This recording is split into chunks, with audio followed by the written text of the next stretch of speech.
Ladies and gentlemen, good day and welcome to the Eveready Industries India Limited Q1 FY23 earnings conference call. As a reminder, all participant lines will be in the listen-only mode, and there will be an opportunity for you to ask questions after the presentation concludes. Should you need assistance during the conference call, please signal an operator by pressing star then 0 on your touch-tone phone. Please note that this conference is being recorded. I now hand the conference over to Mr. Nishit Solanki from CDR India. Thank you, and over to you, sir. Thank you. Good afternoon, everyone, and welcome to Eveready Industries India Limited's earnings conference call. Today we are joined by senior members of the management team, including Mr. Suvamoy Saha, Managing Director, and Mr. Indraneel Roy Chaudhary, Chief Financial Officer. Before we begin, let me share a disclaimer. Some of the statements made on today's conference call could be forward-looking in nature, and the actual results could vary from these forward-looking statements. A detailed statement in this regard is available in the press release document, which has been circulated to you earlier and is also available on the stock exchange website. I would now like to invite Mr. Saha to share his perspectives. Thank you, and over to you, sir. Thank you, Nishit. Good afternoon and a very warm welcome to everyone on the call hosted to discuss Eveready India's first quarter performance for the period ended June 30, 2022. As you know, the company is home to the iconic Eveready brand. Synonymous with the category, the name instantly conjures up batteries.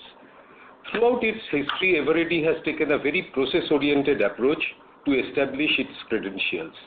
In batteries, we enjoy the distinction of having a 50% plus market share very consistently, an achievement that is limited to only a handful of other FMCG companies. This has been the result of an iconic brand together with one of the best-in-class distribution networks. Before we go into the discussion on the various businesses of the company, I would like to highlight the current cultural ethos and the professional ethos of the company in the backdrop of its recent history. The company went through a period of turbulence some time back, which had nothing to do with the fundamental structure of its businesses. However, as a consequence, there were many adverse impacts on the operations, like a near stoppage of consumer communication, cutback on distribution investment, and a complete defocus on growth. Over the last few months, the company has consciously worked itself out of this situation. As a very first and important step, running of the organization has been handed over to a professional management. There is not one promoter who is in an executive role now. Most importantly, the focus of the company is now generating growth. We ended FY2022 with the same level of turnover as we had 8 years back. We have ambitious targets for growth, which in turn entails on investing in distribution and continuous communication to our consumers. The management team is working relentlessly to achieve the same. The company today places the highest accent on governance and transparency, and it is with this spirit that the company is initiating earnings calls from this quarter, whereby it reaches out to investors and analysts with a view not only to answer their queries as transparently as possible, but also improve from any meaningful input received during the process. Also, another point to mention is that in the past the company went into somewhat unrelated areas like tea, confectionery or appliances. None of these ventures were supported and eventually all petered out. Today the company is a focused 3-category play: batteries, flashlights and lighting. Even if we consider any new category in the future, we will do so only after we are clear that we have lined up appropriate support for the same. Now I start my comments on the description of the business dynamics of the company. To start with, the brand Eveready has consistently enjoyed over 65% top-of-mind recall amongst consumers, and that puts us at the forefront to take further share in our chosen segments. It has found acceptance in the new categories within batteries and in our other segments of flashlights and lighting. The company is also home to the PowerCell and Uniros brands, which we have utilized across our range of portfolio as we seek to build strong affinity with differentiation. The popularity of our brands is matched by our extensive distribution reach. Presently, we maintain a direct outlet reach of 750,000 stores in the country. Added to this, with the aid of the wholesale channels, this reach enhances to cover approximately 4 million outlets. I have already mentioned that our business today is comprised of 3 business lines. Let me commence with batteries, in which we are present in both technologies for portable consumer dry cells, namely carbon zinc and alkaline. Since batteries of both technologies serve the same basic functional needs, usually consumers do not make purchasing decisions based on technology, but on price points affordable by them. Alkaline batteries are higher priced and offer proportionate higher service. We have an overall leadership of this market with share of 52% as per Nielsen data for the quarter ended June 30, 2022. The market share position has remained nearly unaltered over a long period of time with minimal brand investment support, indicating high legacy engagement of the consumers with the brand. Additionally, we have identified several high growth sub-segments where we have opportunity to leverage our strengths to gain share in the foreseeable future. Our research and marketing teams are engaged in taking a fresh look at the battery portfolio with a view to review innovation needs of the category, both from technology and brand perspectives. We expect this work to be completed by end of this year. As a segment, batteries are well penetrated as an industry with a market size of 2.8 billion pieces and an estimated 2,750 crore in value terms. These are estimates as per Nielsen and the value being at market operating consumer prices. Despite a high degree of penetration, our per capita consumption of batteries lags global averages, thereby highlighting the headroom for growth. Therefore, usage increase as well as premiumization are consumer trends that will drive growth in the future. Now I move on to flashlights. This has been traditionally our second core category. Over time, particularly in the last few years, the marketplace has become crowded with a vast number of unorganized players. While we have an estimated 60% market share in the organized segment, we have not yet participated meaningfully in the market of rechargeable flashlights, which has grown fast, though with significant share of several unorganized players and substandard products flooding the market. We intend to deliver quality products to our consumers and leverage the strength of our brand to capitalize on these growing segments. Flashlight market size is estimated at 1100 crores at comparable company level pricing, of which traditional battery operated torches are at 400 crores and the rechargeable torches have grown to 700 crores. The latter provides a significant window of opportunity. The company's brand and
fruits for the company. And again, I would re-emphasize, I mean, there is sort of no dispersion of priority in any which way, because we have got clear-cut objectives for the 3 different business teams, and they are pursuing those. In terms of organization hiring, the key hiring, we have a Mancom of 9 persons. 4 out of those at the management committee level are new hires who have joined, talented individuals who have joined from outside the company. And we have got maybe another 10 odd people who would be at the CXO -1 level who have joined the company in the recent past, in the last 6 months or so. So, we have structured the organization to cater to each of these 3 businesses in a most addressed manner. And towards that, naturally we had to evolve roles. So today 80% of CXO and CXO -1 level of people are handling new enhanced responsibilities. So that is, I believe I have answered your questions. Yeah, just one continuation on this.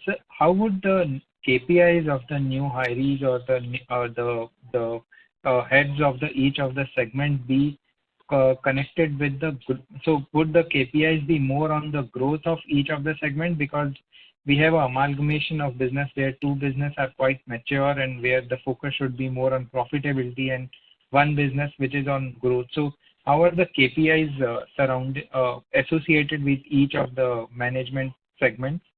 Okay, so I would just clarify on one point. While I also did mention that batteries and battery operated torches are mature categories, as touched upon in my earlier speak, there are areas of growth opportunities which we cannot forego. So I would say that the KPI would primarily be, of course, on top line, but with a healthy profit profile. I mean, it is not that we would be chasing market share just for the heck of it with no money being made. So I would say it is a balanced approach. However, greatest accent would be kept on top line growth, for the simple reason that this company has not grown over last 10 odd years. Okay. And just last question, I'll come back to the queue after that. In the lighting business, we've seen that there are a lot of incumbents with a equally strong or actually more stronger brand recall, which they have built over last 8-10 years. So the risk is like the way we had to bring down our appliances business. How do you see our positioning in lighting different from what it was in appliances business? And based on whatever market research and whatever the study you would have done, how do you see our positioning versus the incumbents? What gives you the confidence to build up on the lighting business? Okay. So, number one, I would like to sort of tell you that Eveready is among the top 5 recalled brands in the lighting segment. Okay. While our market share is small, there is tremendous amount of awareness of Eveready brand and very, very strong acceptance. So, on the brand front, there is no disconnect vis-a-vis the consumer. Now, coming to the point that you raised about appliance and lighting, how they are different, I would say that it is the degree of focus. The appliance category, the way the company had done it, was purely kind of a trading operation where, you would just source your products from someone, put the Eveready brand and put it out to the market, and there was very little value addition. Whereas the lighting business that we are pursuing today is backed up by a full development team. We have got, tremendous control on the way that products are designed. We have an exclusive manufacturer who is only exclusive to us, who is doing the work on contract, which is really kind of an extension of the. So we have taken tremendous amount of, what shall I say, focus and address in going about this business. So it is quite different from what was there for appliances. Another point I would like to mention is that the distribution is a strong fit, which was not the case in appliance. Appliances go through completely a different channel, and it doesn't have to do anything with the FMCG channel. So I think we are on a much sweeter spot as far as lighting is concerned. Sure, sir. Thanks for the explanation. I will come back in the queue. Right. Thank you. The next question is from the line of Deepak Poddar from Sapphire Capital. Please go ahead. Hello. Yes, Deepak. Yeah, thank you very much, sir, for the call and the interaction with the investor community. Now, sir, I just wanted to understand more from the strategy perspective. Now that the new management has come, and you spoke about the three category focus area: battery, flashlight, and LED light. But in general, all these three sectors, I presume, especially our battery segment is kind of a mature segment, right? So is there any other category that also we are looking at, maybe on the EV side or something apart from the dry cell battery? So any thought process on that in terms of our strategy for growth over next maybe 3 to 4 to 5 years? Yeah. Okay, Deepak, our hands are completely full with these three categories. We have loads of work to do, and loads of headroom exists for us to grow in these three categories, even in the battery category. The battery category itself in this quarter grew by 16% odd, with a volume growth of something closer to 5%. The thing is that, we just need to sort of pick our growth areas and grow from there. So at this point of time, if you ask me if we have got any thoughts or vision on a new category, I would say no. But conceptually, only in concept at this point of time, we certainly would like to one day go into another segment, but we would go only after we know that we have done full justice to these three business categories, and we have the support available for any new category that we take on. We would not like to repeat the mistakes of the past, where categories were just added on with no support, and in just about some amount of time, they all sort of, came to kind of a natural death. I hope I have been able to answer your query. Yeah, I understood. And in terms of battery, you said it's growing at about 16%. That's what you said. So that is the growth that we clocked in the first quarter. Okay. And what sort of growth we expect over next maybe 1 to 2, 3 years? So I would say that in the blended company business, we would certainly aspire for double-digit growth. I mean, the first quarter, the 21% growth may be a little sort of, seem a little bloated, for the simple reason that the previous quarter of the same quarter in the previous year was a very low quarter because of COVID. But we would certainly like to, settle for a growth level, which is maybe lower than 20%, but I would say somewhere around there. Maybe 15 to 20% growth, right? Maybe I think mid-15 would be a very good target to chase for this company, where we had seen zero growth in 10 years. Correct. So that's the CAGR one may look at over next 3 to 5 years, right? In terms of growth for our company. Sorry, come again? So that's the CAGR growth that we might look at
look at a 25 to 30% growth in the lighting segment in the current year. So basically, I don't remember what was your FY22 full year lighting business. But when you say, this year is roughly about, first quarter is about 67 crores. So in a 3-year time frame, what do you think the size of this business can become for Eveready? So this is, I'm throwing this, but I'll put a more concrete number for this year. One would think that we would be certainly higher than 300 crores. And in the next 2 years, the target of the company should be to cross 500 crores, certainly. And at that level, because, the economies of scale starts probably, once you cross 300, 400 crores. So as you reach that 500 crores, then the profitability of this business will be equivalent to the company profitability, or still you think it will be, kind of a markdown compared to the average company profitability? As you are aware, the battery category is far ahead on the margin profile. Okay, I would very much, doubt whether the lighting category can ever come to that. But yes, you are right. Due to the heft, we will certainly improve our margin profile to something closer to the flashlights category, which lies in between today. Understood. Last question from my side. On the overall company perspective, how do you see the brand investment, including advertisement and non-advertisement? How do you see that as a percentage of the revenue? So I would say we are taking, first of all, as I mentioned, there was really no communication in the previous 5-6 years, right? Due to, financial difficulties that company had unconnected to its businesses. Sure. So we have taken this year a target of spending at least 5% on ATL activities. Okay. So we will go on from there. ATL and BTL together could be about, say, 6 to 7%. Understood. So 6 to 7. So, and in first quarter also you would have spent something on similar? No, first quarter we did not do, because first quarter we could not have the films ready to be aired, which we hope to do in the second quarter. If towards the end of second quarter. Actually, the films are currently in the process of making, so it depends on, how quickly the producer can sort of do it for us. So it would be maybe towards the end of the quarter or latest early next quarter. So despite, probably first quarter almost negligible and then second quarter also probably looks like a very low number, despite that the full year it will be 7%. So are you saying therefore the exit rate can be as high as 10% plus, which you plan to sustain? No. I would say we will maintain a total uniform rate between ATL, BTL together about 7%. Okay, so right now it is more of BTL. That's what you are trying to say? Yeah, that's right. Understood. Perfect, you're right. Wish you all the best. I'll come back in queue. Thank you very much. Thank you, sir. Thank you. The next question is from the line of Chirag Lodhia from ValueQuest. Please go ahead. Yeah, thank you for the opportunity. Sir, if you can help us understand, what is the inherent profitability for battery segment versus flashlight segment? In past, it has been volatile. So if you can help us understand what is the profitability or margin range one should expect. So, the volatility that you mentioned is purely a function of commodity prices. These categories do have some influence on their margin profile based on how the commodity prices are sort of behaving.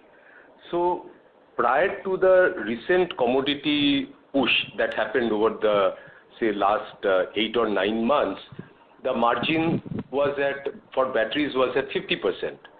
It has then thereafter taken a hit of 20% cost increase in the input materials, which partly or about 50% of that could be passed on to the market. So the margin today has settled down at 45%. So I think 45% is a minimum sustainable margin for batteries. For flashlights, I would say the battery operated one, it would range between 35 and 37.5. But as I said, that if commodity prices ease off today, we will build back margins and it could come up to 50%. Okay. And how about other two segments, sir? So again, we are entrance to these segments, the rechargeable flashlights and lighting. Hence, the margin profile is certainly lower than the other two. So they would be between 30 and 32%. Okay. Okay. And sir, just for battery and flashlight, can you help us with the EBITDA margin range? Broad range would be, helpful.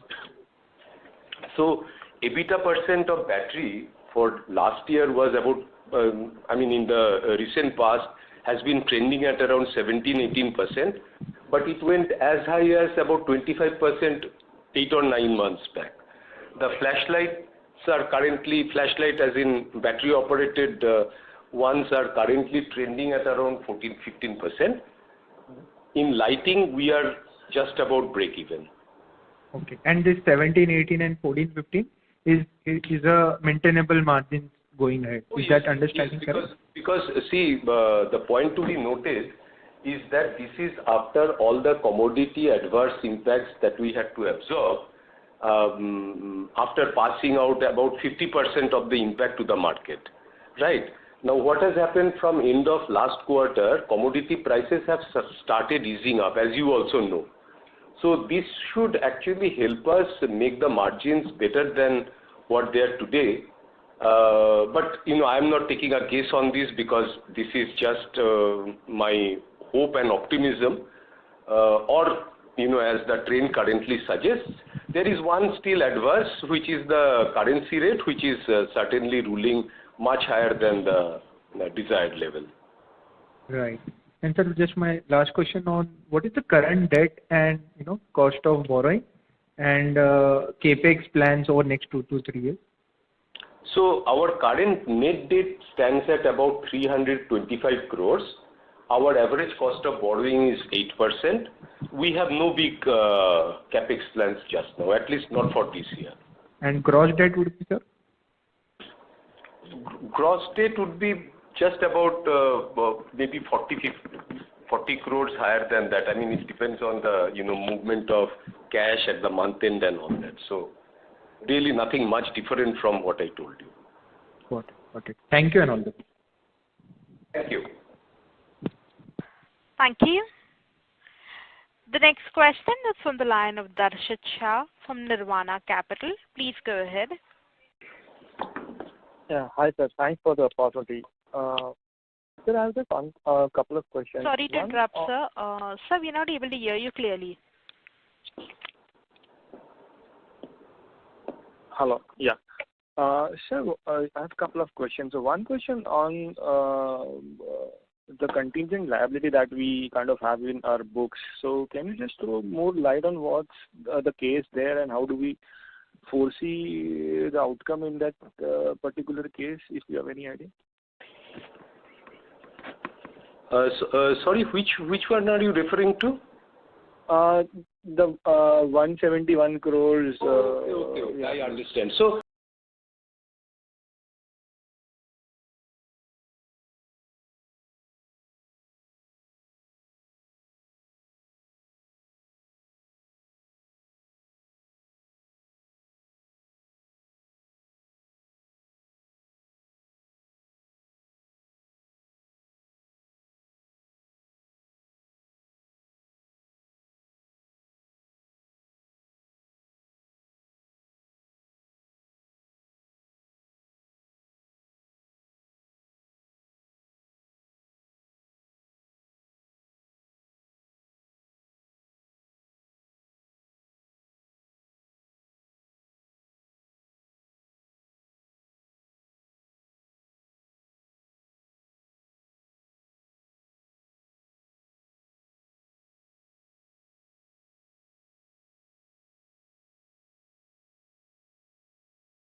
Yeah. Hello.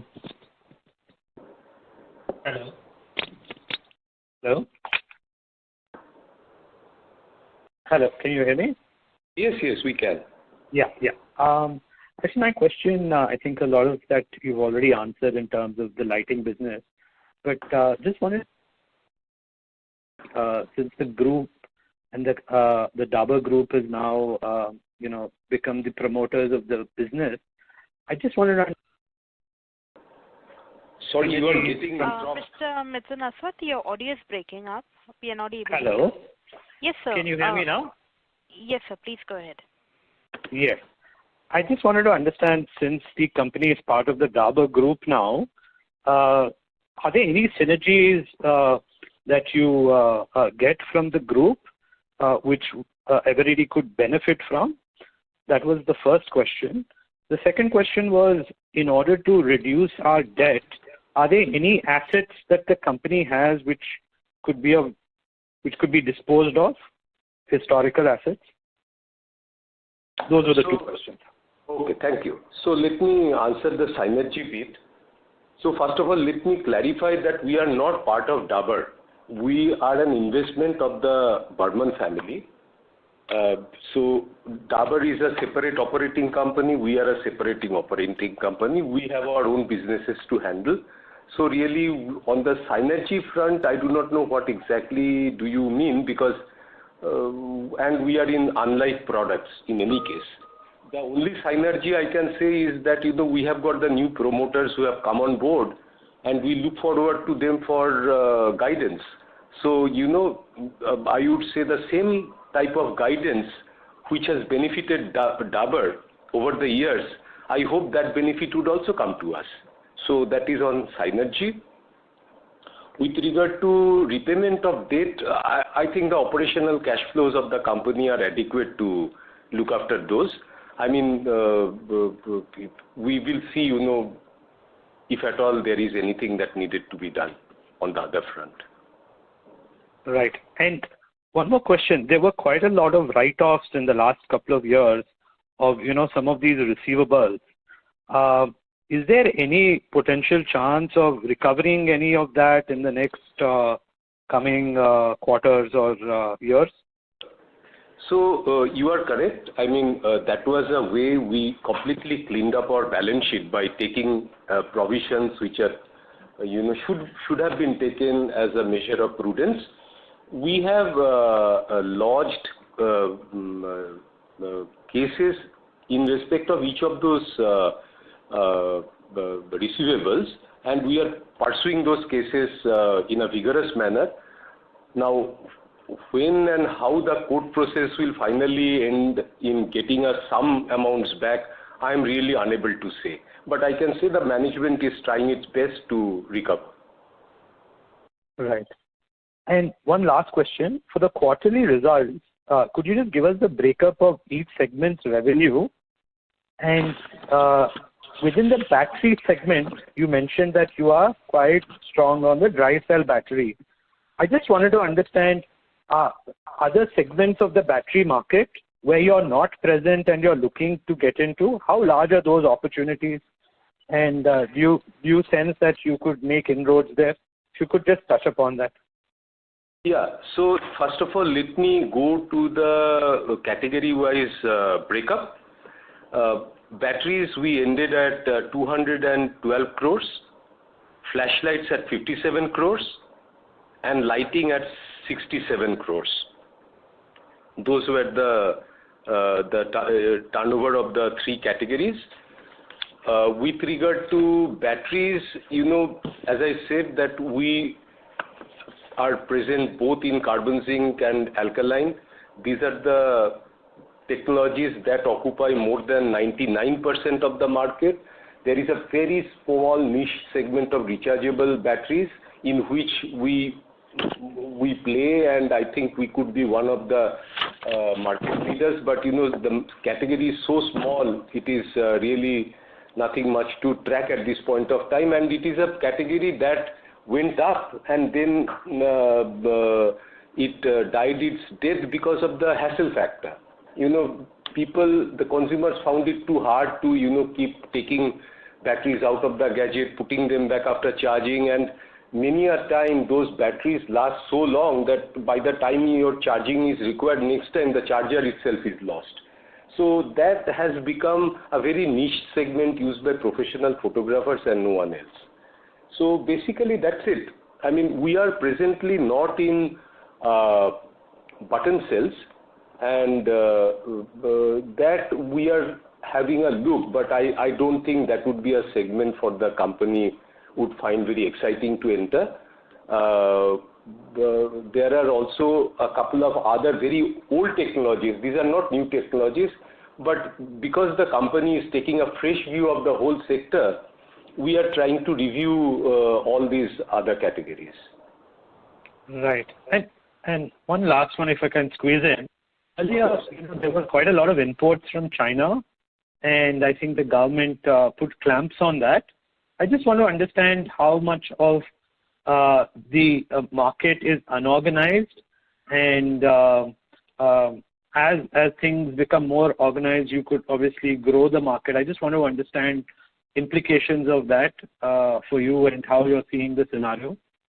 So, the newly emerging rechargeable flashlights market is currently by and large a play of an informal economy, where the unorganized players rule the roost. So that is comprising of both, imports from China and also unorganized players out here who do not pay taxes. So the thing is that, the segment itself is so small that it would be hard for anyone to go and sort of get successfully an anti-dumping duty done, because these are basically all undervalued imports.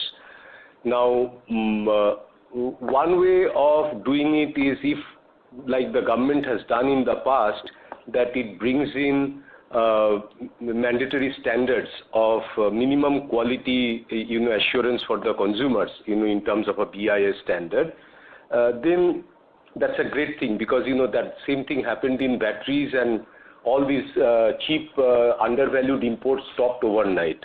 And we are appealing to the government to do the same for flashlights. And as a result, it is good for the economy. Area is today prevailing in the informal part, where the government is losing out on taxation, everything is, done in cash. So, certainly, this is some area that the government should look into. Okay. Thank you, sir, and all the best. Thank you. Thank you. The next question is from the line of Aditya from Skill Ventures. Please go ahead. Hi, sir. Thanks for the opportunity. So we had been looking to sell some of our non-core assets, but it had been put on hold because of proceedings initiated by KKR. So what is the current status now? And some of these assets had been placed as collateral to some of our group companies. So how are we placed if the group company defaults? Okay. So first of all, your last part, none of our assets have been ever collateralized to the so-called earlier group. I mean, we are no longer part of that group. But there was no collateral given to any of those entities. So the status of the case against KKR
See, there is nothing non-core.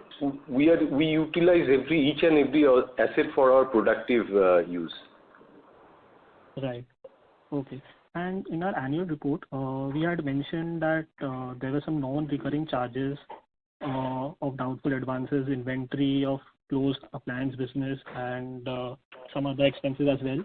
So what would be the amount of these non-recurring charges, these one-time expenses? So, to the extent that I remember, I think the provision was taken for something like 27 odd crores. Okay. I mean, which is a combination of all these factors that you mentioned just now. Right. So in the last year, there were one-time charges of around 25 to 30 crores. Not. Yeah, that's right. That's right. Right. And in our other financial assets, we have given security deposits of 28 crores.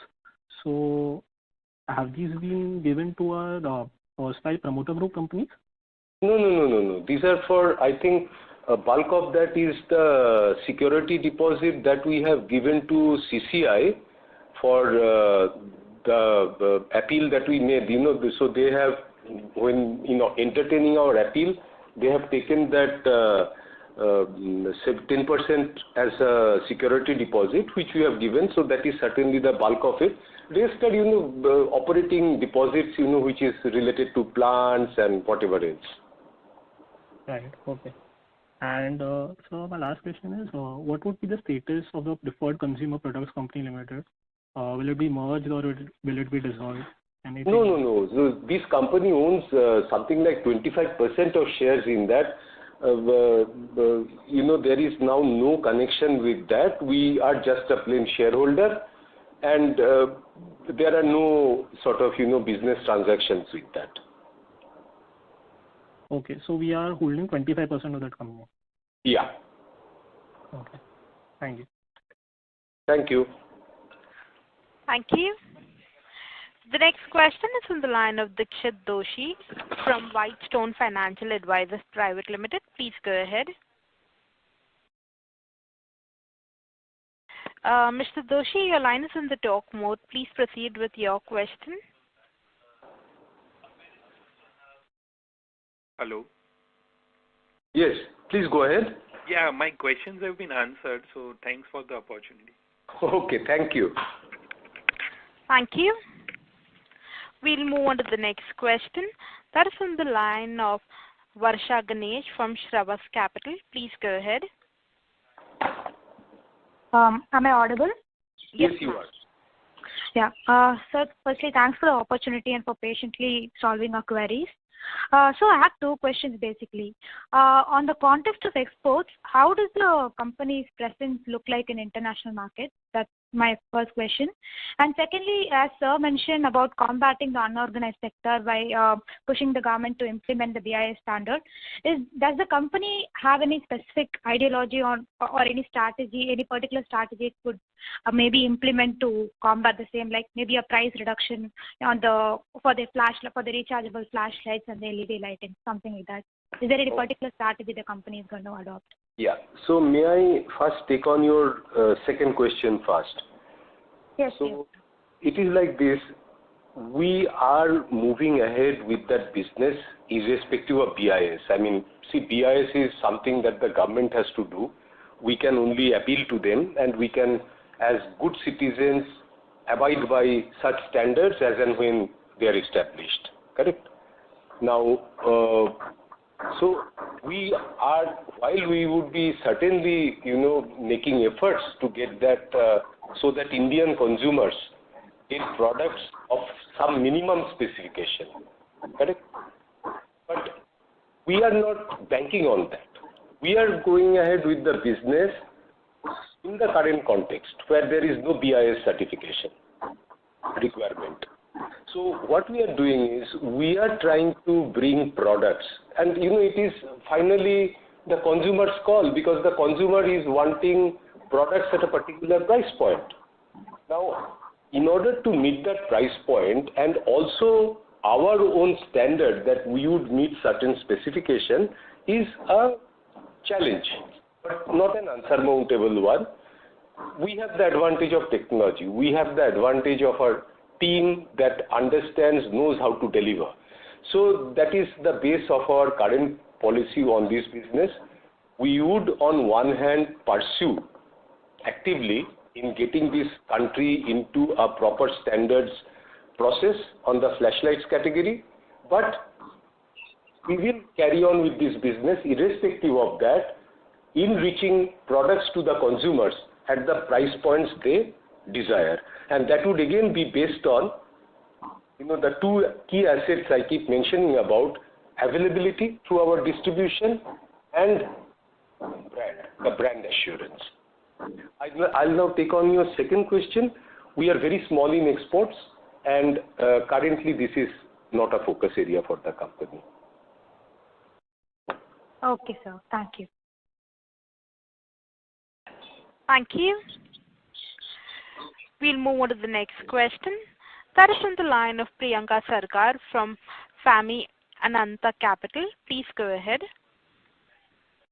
Hi, thanks sir for taking my question and for doing the call. So a couple of questions. So I think Bain Consultancy was appointed a couple of quarters back. So just wanted to figure out what are some of the big suggestions that they have made. That's my first question. And the second question is that are the promoters still looking to increase their stake further? That's a broader question I have. Yeah, these two. Okay. So listen, Bain came on board from 1st of January. So they have barely spent about 6-7 months working with the company. Now they really have not been engaged to kind of give some kind of bombastic suggestion. Rather, they are working shoulder to shoulder with all of us in identifying areas of opportunity, granularity of data, better decision making, etc., etc. So really, the company has not told them or given them a mandate to come out with any big time, some dhamakedar suggestion. We just want to make improvements in our operations, and they are assisting us in that pursuit. With regard to the promoters increasing their share, I have not had this conversation with them, so I am afraid I cannot answer this question, and it is actually be better answered by the promoters because it is entirely their privilege. Fair enough, sir. Thank you very much. Thank you. And wish you all the best. Yeah. Thank you very much. Thank you. We'll move on to the next question. That is on the line of Sultan from Perpetual AMC. Please go ahead. Hello, sir. Am I audible? Sorry to interrupt, Mr. Sultan. Sir, can you use the handset mode while speaking and not the speakerphone? Yeah. Hello, am I audible? Yes, sir. Please proceed. Yeah. Thanks a lot for giving the opportunity and patiently solving our queries. So I just wanted to ask, as we are entering into rechargeable batteries segment, so what different we are going to offer that we will have edge over the other players and the unregulated market? Okay. So first of all, let me clarify, we are already in the rechargeable battery market, and as I mentioned, we are the market leader in that space. The one that we are entering, or we have already entered, we will enter more meaningfully, is the rechargeable flashlights. Okay. Again, based on the products which are currently prevailing are low price products, and they do not really meet the standards of minimum specification that one would follow. So, our offering would be based on the assurance that our brand provides, yet we would try to address the price points as per the requirements and affordable by the consumer. That is where we stand. Okay. Thanks a lot. That's the only question I have. Thank you. The next question is from the line of Gautam from GCJ Financial. Please go ahead. Good afternoon, sir. Good afternoon. Thanks for holding the phone call and it's giving us the opportunity to ask the questions. Yeah. First, is there any one-off in this quarter in terms of any one-off cost? No, there aren't any one-off cost. Okay. And just for suggestion that you should give us the segment breakup of each of the product every quarter, which will help us to understand which sector is going at what price, rate. Okay, we take your suggestion. We'll think about it. Okay, and can I get the EBITDA margin in each of the segment during the quarter? So during this quarter, as I mentioned a little while back, battery was at around 17% plus, flashlights at 14%, and lighting at a break-even level. Okay. Okay, and if I heard it correct, that you mentioned that your revenue will grow around 15 to 20% for next 3-4 years, right? I would say more like 15%. Correct. And you used to have margin of above 20%. We had in one quarter of 2022 and 2 quarters during 2021. So Yeah. how soon can we achieve that kind of margin? That was mainly due to battery and flashlight. Yeah, that is true. And as I mentioned, that was prior to this huge run that commodities took. So, if commodity prices ease up to the levels that were prevailing at that point of time, we would come back to those kind of margins. No, but we have a strong brand, so obviously we should be able to. We already command a premium over all the competing products. Beyond a particular point, which is about 20% odd. Beyond that, the market starts resisting, and as a result, we stopped. We did not pass any further after passing the first 50%. So at this stage, the market is not ready to accept any further price increase. It is not just us. Many other categories are facing the same problem. So I think let us not become impatient. Commodity prices have already started easing up from the end of last quarter, and let us hope that things will get better. But you believe that 20% plus in battery and 25% plus in flashlight margin is achievable, right? So as I mentioned to you, if we go back to commodity prices as they were prevailing about, say, 9 or 10 months back, there is no reason. It is mathematics. I mean, we don't have to do anything special, really. Okay. Okay. Thank you. And have we replaced our borrowing, high cost of borrowing? I mean, what is the average cost of borrowing now? So we have done to the extent possible. Our current borrowing rate is 8%, which I think is a reasonable one, considering our size and scale and past whatever. Okay, and you said there is no capex during the year, right? We don't have any capex plan. There is some small marginal capex, but not any big ticket capex. And in FY24 or 25, if you can so that would depend on how we scale up these categories. So that would be something obviously the capex decision would have to be supported by the payback, the ROI, and things like that. I mean, I cannot today rule out that there will be no capex in the next 3 years. Yeah, correct. But certainly this year there are no big ticket capex.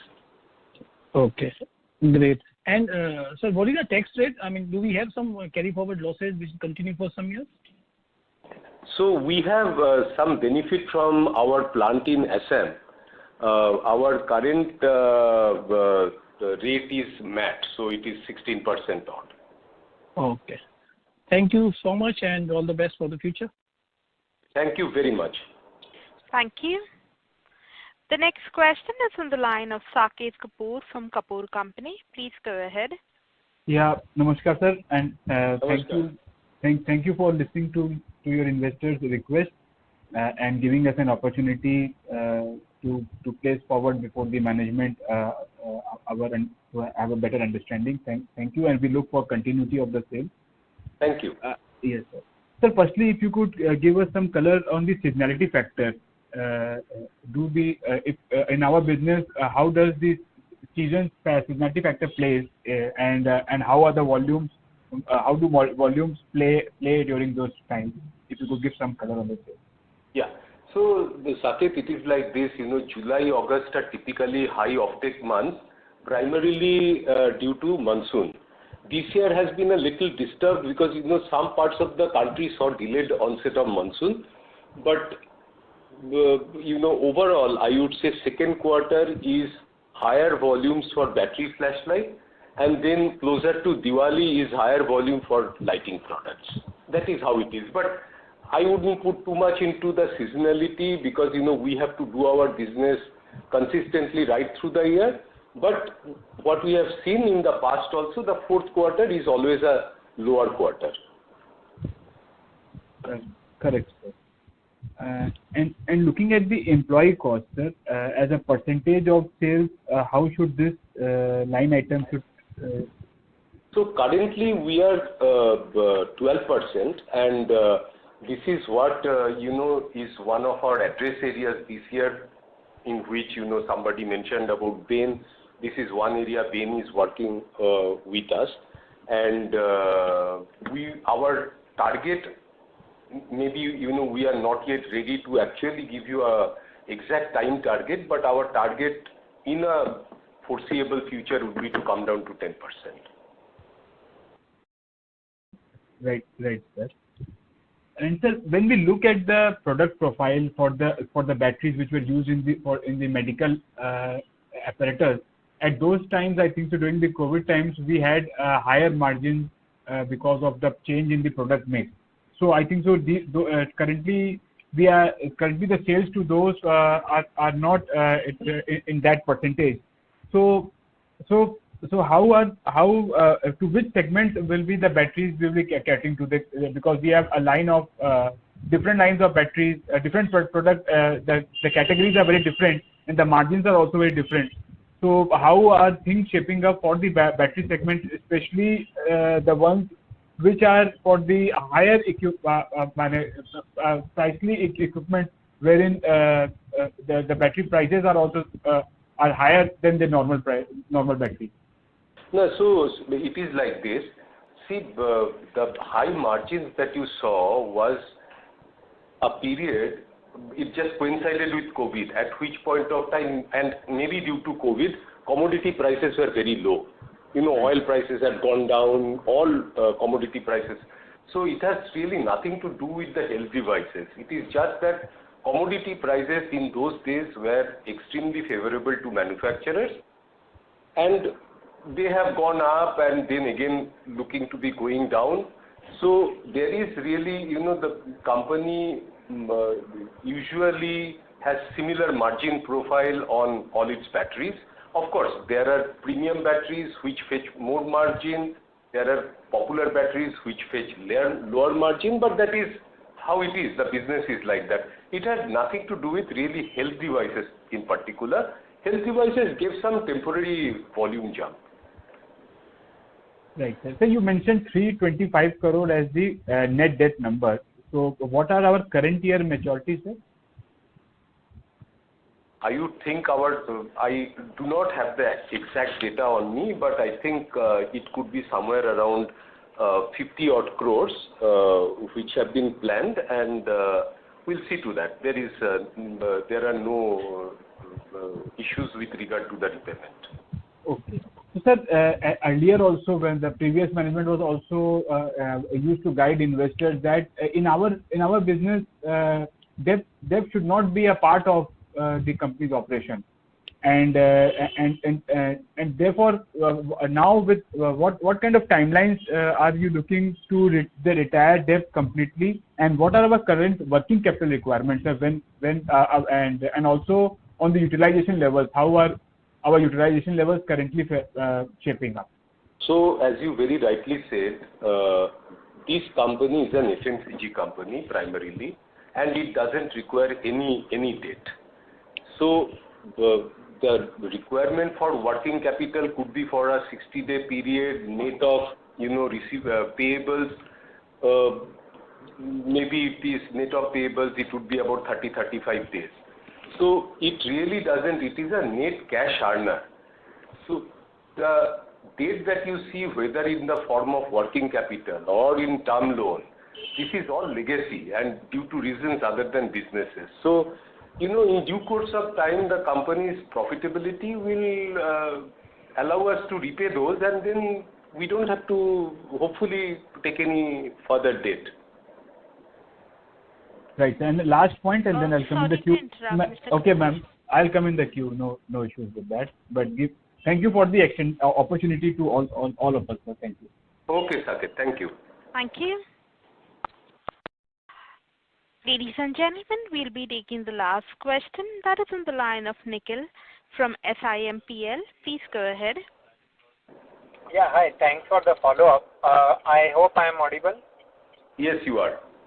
Yeah, sir, in the beginning of the call, you mentioned that there was the company has not grown over the last 10 years, and battery being our largest business, would we have seen a loss of market share in the core business over the last 10 years? So, what was our market share 10 years back, and what is it today? And do you think that the market share recoup can be a source of growth even in the battery other than the market growth itself? No, so let me put it this way.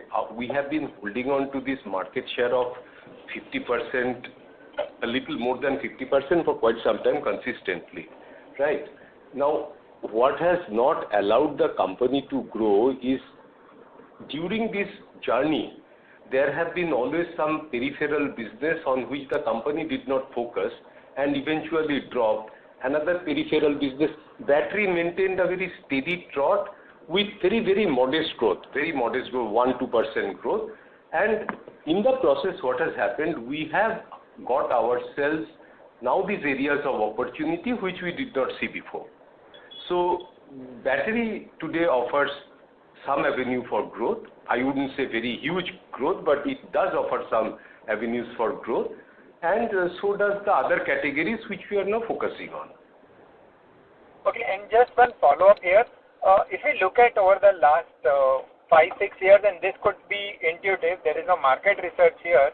If I look at the amount of investment which Duracell has done in terms of branding and advertisement, have we lost any pricing premium to Duracell, or have they gained market share in the overall market? So would the market have grown at say 5-6% and we've grown at 1-2%? Is that the case what we have seen, and is Duracell the largest competitor? No, so what has happened is, see, you are very correct in assessing that Duracell has consistently done communication over the last 5 years, I would say over the last 10 years.